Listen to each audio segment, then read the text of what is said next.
Welcome to Your New Jersey. I'm Lisa Marie Falbo.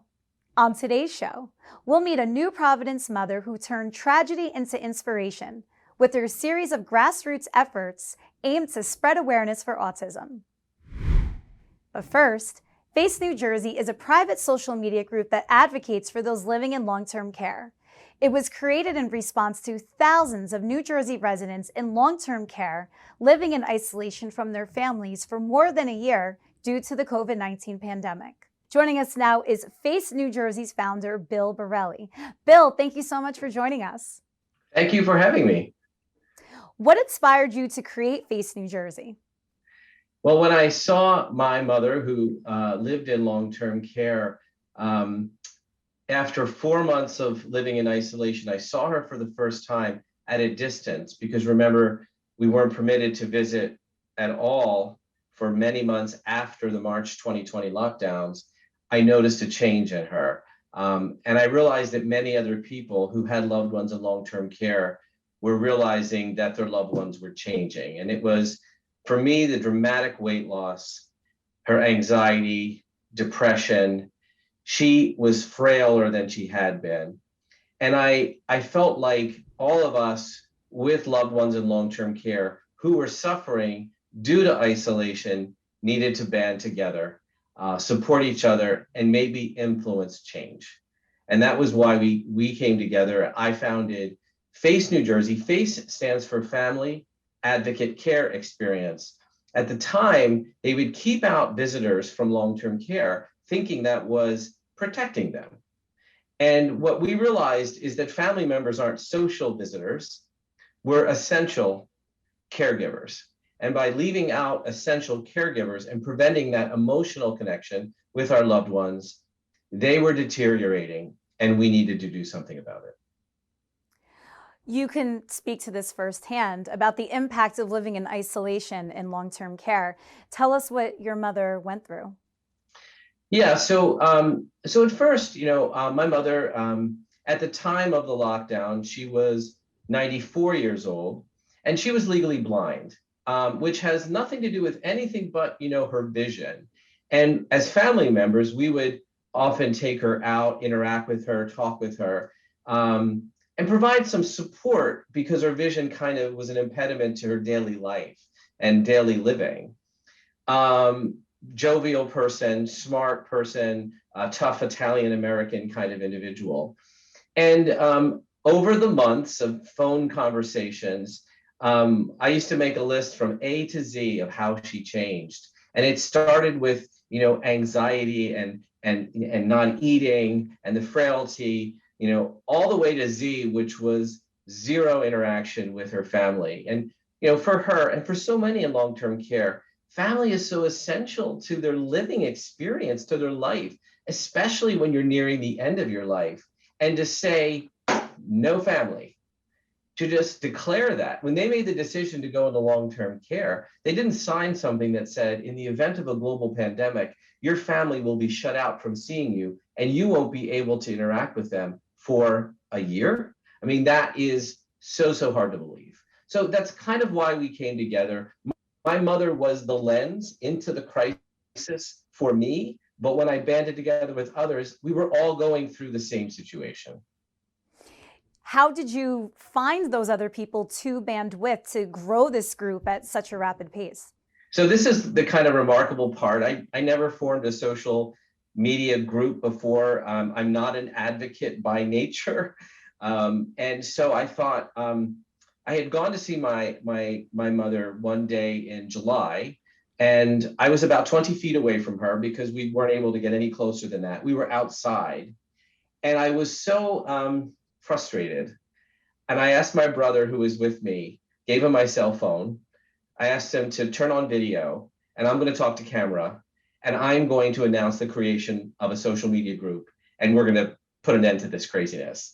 And so I remember the moment sitting there calmly with my mom sitting behind me at a distance. And I just made a plea that if you're in my situation, join me and let's do something about this. Let's support each other. Let's support our loved ones. And let's see if we can influence the state of New Jersey to change some of these restrictions. I took that video, I put it up on Facebook just for my own network on Facebook, which isn't all that large. And it was shared and shared and shared. And I created this private group, and I made it private because we're talking about personal family matters. And I didn't want it to be public. It was really more for those who are going through the experience. And I remember like a couple of hours later, I had two people requesting to be members. We have to approve the members because they need to be in our situation. And then the next day I had 20, and then 30, and then 40, then 100. And I really couldn't believe it. I started to worry about, wow, I really have to take responsibility for these people who are going through this need. Now, it grew to 1,000. It's now at 1,500, but it grew to be a very powerful advocacy group.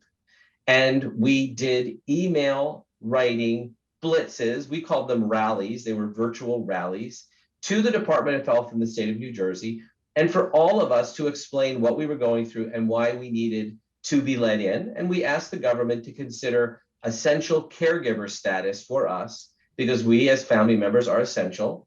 And it could be caring for our mother or father. It could be an aunt and uncle. Some cases, a brother and sister in long-term care, or even children in long-term care. So we started these email rallies. I was contacted by the Department of Health. I had meetings with Judith Persicelli herself, who's the New Jersey leader of the New Jersey Department of Health, commissioner.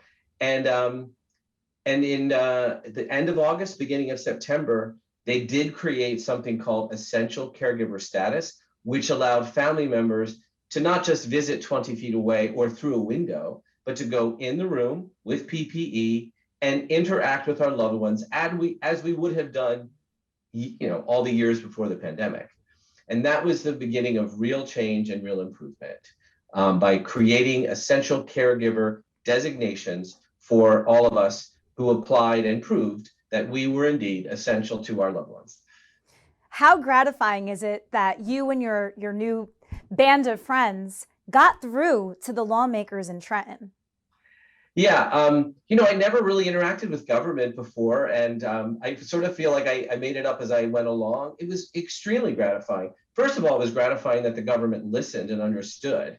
And there was so much medical data at that time coming out about the negative impact of social isolation. The initial thought was that by keeping family out, we're protecting the loved ones in long-term care from COVID. I mean, that was sort of the rational thought. But actually, the rational thought is actually that by keeping family out, all of these individuals in long-term care were deteriorating from isolation. Family is so important to quality of life.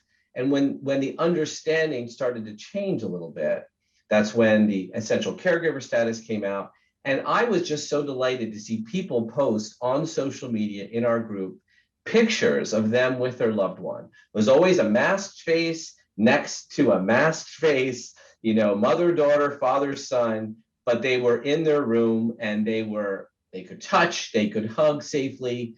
And it just means the world to me that I connected families together, and we did it through the power of advocacy and power in numbers. And social media. And social media. Yeah. So it's amazing. Now, I will say that there's a roller coaster ride through COVID. Remember, there was, the numbers went up, the numbers came down. We had more cases, we had fewer cases. And so through that experience, now this is through 2020 into 2021, before vaccines were available, we still had to advocate because facilities could just shut out family at any point in time. And my poor mother was so confused. She would see me on a regular basis again. Sometimes you could only visit once per week. Sometimes it was just 20 minutes. Very, very confusing and very, very hard for our loved ones. It wasn't like the doors were open and we could come in and out freely. It wasn't. It still isn't that way today, frankly. So we had to always fight to get in and fight to prove that it was safe, that family members were not spreading COVID. The last thing we want to do is harm our loved ones. So we fought the fight, and then the vaccines came around. And we made sure as a group that all of our loved ones were vaccinated as quickly as they possibly could be. And we got involved in the logistics of that. And then we had reached a point where a large majority of residents were vaccinated. We fought to get to help the healthcare workers understand the benefit of vaccinations, because that was another impediment, because if the healthcare workers working in the facility weren't vaccinated, but our loved ones were, we still had some risk of COVID coming out and infecting others in the facility. So we fought the battle for that. But on the first year anniversary of isolation, which was March in 2021, things still weren't right. We felt that we had a theme, which was 1 year, 2 shots. Now what? Because we felt that the world should have changed again. Our loved ones were protected with vaccines. We were protected with vaccines, but we still did not have free visitation to care for our loved ones. So we went to Trenton as a group, and this was one of the most amazing things we did as a group. Just put it out there, grab a sign, grab a loved one, let's go to Trenton. We peacefully rallied right outside where our lawmakers meet, and we chanted and we had good news coverage. And that event penetrated even further and then eventually led to more of a free visitation policy. And we were also helped by things getting better in terms of the pandemic. But even to this day, there are still a lot of restrictions, a lot of fear, because COVID is not gone and infections are still spreading. So we still are fighting the fight, and all we want is for a mother and a son to be together, a father and a daughter, a mother and a daughter, an aunt and her niece. We just want families to be together because that's the best thing for the quality of life of our loved ones. Well, obviously, we all know COVID isn't over, but what is the group's focus today now that we are coming out of it somewhat? So I'll tell you, we're focused on 2 things today. You might think that this will never happen again. But we realize that if ever there is a reason for government to shut down access, visitation into long-term care facilities, such as a global pandemic, or for whatever reason, we as family members of loved ones in those long-term care facilities have no guarantee that what we just went through won't happen again. And the way to fix it is through legislation. And it's not partisan legislation. It's frankly not even complex. So we're supporting the Essential Caregiver Act of 2021, which is federal legislation. So even though we're a New Jersey group, we're now banding with other states, people like me, but all over the United States. And we're supporting a piece of legislation in US Congress called the Essential Caregiver Act of 2021. And it's really simple. It just says in the event of something like a global pandemic or any emergency that would suggest that long-term care facilities shut down and keep family members out, we just want at least one essential caregiver per each loved one in long-term care to never lose access to that individual. They can freely take care of them, come in and out and be with them. It's a relatively simple idea. It has 30 sponsors in the US House of Representatives, 2 of them from New Jersey, Representative Gottheimer and Jefferson Van Drew, 2 different districts in the state. We're hoping for more support. It is bipartisan support. And simple idea, because we fear that this could happen again to us, and we don't want it to happen again. And the second thing that we're doing is the same idea, but applying it to the state of New Jersey. So the state of Florida and the state of Texas both adopted their own state version of this federal legislation. And it's called in New Jersey, it's called the New Jersey Essential Caregiver Act. So what we're doing is the same exact thing, but instead of working at the federal government level, we're working at the state level, and we're working to see how we can influence New Jersey. And this effort is just beginning to create our own New Jersey Essential Caregiver Act. But in the end, all we want is for people who move into long-term care, which is their decision or sometimes a practical need to do what's best for our loved ones. We want them to never lose contact with their loved ones. We want not to be locked out. We want not to ever prevent them to get the care that they need. And we hope that this legislation, whether at the state level or at the federal level, will do just that. So that's our focus right now. Well, it's good to hear that you have bipartisan support for what you're setting out to do. Bill, once again, thank you so much for standing up for the rights of not only the family members of patients in long-term care, but the patients themselves. Well, thank you. Thank you for having me. I enjoyed talking to you. Cindy Gerald Meanie is a New Providence-based author, speaker, and podcast host who is dedicated to spreading awareness about autism in honor of her son, Robbie. Cindy, welcome to the show, and I'm really sorry about your loss. Please tell us about your son. Sure. Well, Robbie was born in 1989 when it was basically 1 in 10,000 kids being diagnosed with autism at the time. I had no idea what autism was. There was no internet back then. And when he was almost 2.5 years old, the doctor diagnosed him, and I had no way to even look up what autism was. We ended up putting him in a school for autistic kids, and he went there till he was 21. And then I found out that basically all the services drop off the cliff and there's nothing out there for them after 21. So I started a YouTube series where I used to follow him around and try to advocate for other families, because now the diagnosis in New Jersey is 1 in 32 kids are being diagnosed. So it's a lot of kids hitting the system. And I've been just trying to, get word out and spread word that there's a lot of things that need to be done for these kids. We're playing clips of scenes from your YouTube series. Tell us how you got the idea and how it brought you and Robbie even closer together. Well, what happened was he started getting very sick whenever he was not in school. He was vomiting and started having seizures. And I started to realize that if he could live in his school, he would be happy. And I asked for help from the state, for maybe to put him in a residential school or something. They recommended that he go into a group home so he could get 24-hour care. And when I got him into the group home, I found out they were completely unprepared for him. They had no idea what they were doing. There was no training at all. They had never dealt with anybody with autism before.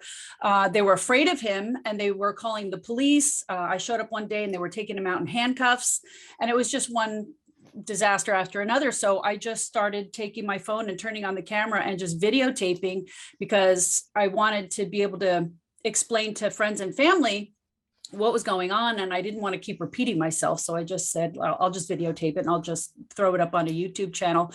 And before you knew it, we had thousands of people that were following us all over the world. And I was hearing from parents, like a parent in Wisconsin that said, "Oh, your Robbie's just like my son. We thought we were the only one."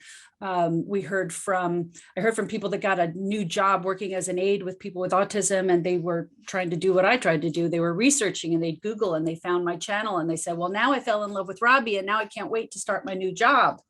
Or I had someone else that had just started medical school and they didn't know what they wanted to do. And they watched the videos, they fell in love with Robbie and they said, "Now I want to be a neurologist." So, a lot of good actually came out of it. Absolutely. And you are a pro at turning lemons into lemonade based on your resume, because soon after Robbie passed away, you started writing Robbys World and his Spectrum of Adventures. So how did his death inspire you to create this series? Well, it's funny because I'm a paint color specialist, and I had been working on a book on how to choose paint colors. And I had gone to a book writing seminar about should you self-publish or whatever. And my friend was sitting next to me and she knew this whole story about the penguins, which I could tell you about. But she looked at me and she said, "You should write a children's book about a little penguin with autism about your son." I was like, good idea. I'll put that on the back burner. Let me finish the other book first. But I ended up writing it, and I sat down and wrote the first story, and it was all in rhyme because I also am a singer songwriter. So I wrote it in a half hour. I wrote the first story and it all rhymed. And the first story was just about the little penguin that goes to daycare, and the daycare teacher notices that he likes to spin and rock and he won't sit still for circle time. And he doesn't play with the toys like the other kids do. And she recommended to the mom that he get evaluated. The doctor diagnoses him with autism. Boom, that's 25 pages. And I said, well, that's just the beginning of the story. There's so much more to tell. So I kept writing, and I kept remembering all these little stories of when he was a little boy, about how we went to the fireworks and he ran away, and I couldn't find him. So I had to call the fire department, the police department, the rescue squad, everybody to go out and find him. And every story ends with the mom always saying, "I love you just the way you are." And I'd sit upstairs and I'd write it, and then I'd run downstairs and I'd read it to my husband, and we both would start crying every time. I said, "Oh, I love you just the way you are." And then I said, "You know what, I have to stop reading them to my husband because it makes me cry every time." And then I wrote 12 stories. And then I had to illustrate them. And since I have a background of being a mural artist, I said, I'm going to paint these illustrations because I'm not a graphic designer. And so I started taking this sketchbook with me everywhere I went. I had a couple long flights, and I would sketch on the plane. My last trip was my bucket list trip to Israel the second week of March 2020. And guess what happened while I was in Israel? Yeah, COVID hit. So when I got back, I had to quarantine for 2 weeks, and then we all went into lockdown. So I spent March, April, May really locked down at my dining room table painting all of these illustrations. And I did 340 illustrations by the time I was done, and it's 12 stories. Well, you spent lockdown doing something so worthy. But I want to know, why the penguin? The day that Robbie passed, the friends and family came over to the house, and somebody left, and they came back in the house and they found this little penguin. Here he is right here. See him behind me, this little toy penguin. They found it on my lawn. And she said, "Were your nieces here today?" And I said, no, there's been no kids here in the past few days. She says, I found this penguin on your lawn. I said, I didn't think anything of it, put it on the table. My husband goes back to work and he finds a glass paperweight penguin on his desk. And he said, "Where did this come from?" Nobody knew where it came from. Then finally we went to Robbie's house. He was living in a group home. I said, "I want to know what the last Disney movie is that he watched." And I hit the eject button on the DVD player, and out came the movie Happy Feet, about the dancing penguins. I said, all right, okay, this is Robbie. He's telling me something about penguins. I don't know what the deal is about the penguins, but obviously he really liked them. I absolutely love it. So it is April, Autism Awareness Month, and this is a perfect time for someone like you to announce a foundation for autism. Tell us about it. Well, it's funny because I released the books last year in April for Autism Awareness Month, and I started doing podcast interviews and TV interviews and all that kind of stuff. And then so I started doing my own podcast, and I had this dream for 8 years of something that I had wanted to do. About 8 years ago, somebody had opened a spa, and they invited my women's networking group to come that night for a sample massage, facial, and a pedicure. And we were all wearing robes and sipping champagne. And a friend of mine was there. She had twins with autism, and I knew that she was going through a divorce, and I knew how stressed her life was. And I looked at her that night and I took a picture of her, and I said, she needs this more than anybody. And I had this dream that I wanted to do like a retreat weekend, spa weekend for moms that have autistic kids. And so over this past summer, I met somebody that inspired me to pull the trigger, and I said, I'm going to do this. And so in October, I had a retreat. We did a full day, and I had a massage school come, and they brought 10 of their students, and they gave all the moms free massages and hand massages. I did a painting party with them. I had lunch and dinner were both donated by Paolo's Kitchen, because Paolo also has autistic kids. He donated great food for them. I had a professional comedian come that night who he also has a son with autism. So he did a little bit of autism humor, and they just had a really great day. And I had, a lot of stuff donated, and the moms just absolutely loved it. And I said, okay, it worked. That was my test. I want to do more of these retreats, and I want to do them all over New Jersey. I want to do one in Toms River. They have the highest amount of autism in the whole state of New Jersey, and New Jersey's #1 in the country. So that means Toms River has the most autism in the entire country. So I want to go down there and repeat my retreat weekend down there. I want to do one in Cranford. I want to do one North Jersey. And I had gotten some donations to help with the cost, because we also did 4 makeovers on moms that hadn't even gotten a haircut in 2 years. We took them across the street to a salon. They gave them professional the cut and color and makeup. I had a stylist get clothes for them.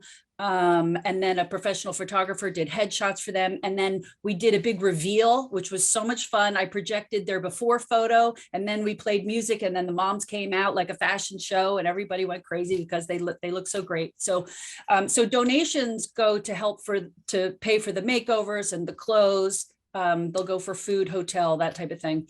And when I was getting donations, people kept saying, well, what's the name of the foundation? I was like, well, it's just me. It's just me doing it by myself. So they said, you know what, if you're going to continue to do this, you should really start a foundation. So I did, and it's called the Robbys World Foundation. So that's my next big project. I don't know how you have time to do all of this. I know you have 3 other children, you're a grandmother, you have such a bustling career, but kudos to you for doing all of this and being such an advocate in the autism world. Where can viewers find out more about you?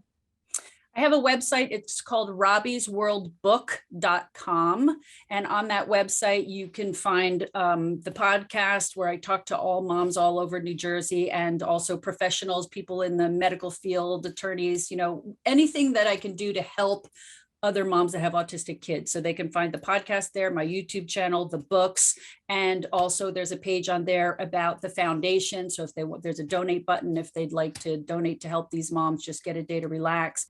Cindy, thank you so much for doing this for the mothers in need all around New Jersey. I know that they deserve a well-needed break, and you're giving it to them. So thank you again.